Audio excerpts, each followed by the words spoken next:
Assalamu alaikum matasan Najeriya baki daya. Suna na Adam Zango. Zan kasance a Youth Vote Count Mega Concert inda manya-manyan mawaka na kudu da arewa za su gabatar da wasa a gaban matasan Najeriya. Wasan kyauta ne. Za a gabatar da wasan ne a All Parade Ground Abuja. Kuna buƙatar PVC katin jefa ƙuri'a ko kuma PVC na wucin gadi domin shiga wurin. Idan ba ku da shi, kawai ku zo. Ma'aikatan INEC za su kasance a gurin domin taimaka muku yin rijista. Hasali ma ma'aikatan INEC za su kasance a wurin tun ranar 20 ga watan Jun.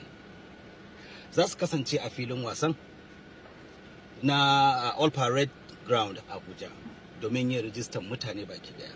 Za su kasance a wurin kullum ciki har da ranar da za a yi wasan nishadantarwa. Kada ku bari a baku labari sai kun zo.